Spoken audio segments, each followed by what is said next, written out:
দীর্ঘদিন ধরে দেখা যাচ্ছে যে মানুষজন যুগের পর যুগ ধরে বিন বাজিয়ে সাপ নাচায়। বিনের কারণে সাপ কেন নাচে, এই জিনিসটা নিয়ে একটু যখন আগ্রহ হলো, আমি একটু জানার চেষ্টা করলাম, তখন দেখলাম যে আসলে বিনের কারণে সাপ নাচা সম্ভব না। কারণ বিনের সাউন্ড সাপ তো শুনতেই পারে না। ইন্টারেস্টিং ফ্যাক্ট হচ্ছে, সাপ কোনো এয়ারবর্ন সাউন্ড শুনতে পারে না। এয়ারবর্ন সাউন্ড মানে ধরেন আমরা কথা বলছি, এই কথার শব্দ বা যেগুলো শব্দ বাতাস দ্বারা প্রবাহিত হয়, কারণ সাপের কর্ণগহ্বর নেই যেখানে বাতাস প্রবেশ করবে। সো তারা কি শুনতে পায়? তারা শুনতে পায় ধরেন কম্পন, ভাইব্রেশন শুনতে পায়। ভাইব্রেশন মানে কেউ হেঁটে যাচ্ছে, তার পায়ের কারণে ভাইব্রেশন হচ্ছে, কিছু নাড়াচাড়া করছে, সেই নাড়াচাড়ার ফলে সেখানে একটা ভাইব্রেশন হচ্ছে।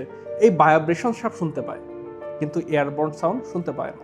তাহলে এতদিন কি হয়ে যাচ্ছিল?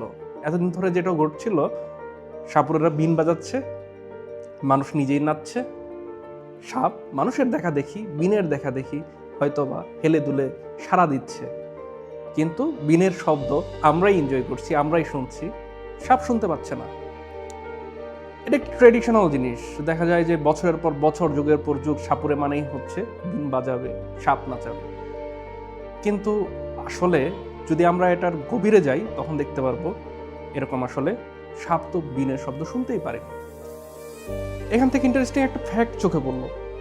আমরা আসলে অনেক সময় সার্ভ করে যাই বা অনেক সময় অনেক কিছু করে যাই, কিন্তু যার উদ্দেশ্য করে যাই সে আসলে এই জিনিসটা বুঝতেই পারতেছে না বা তার উপর কোনো ইফেক্ট করতেছে না।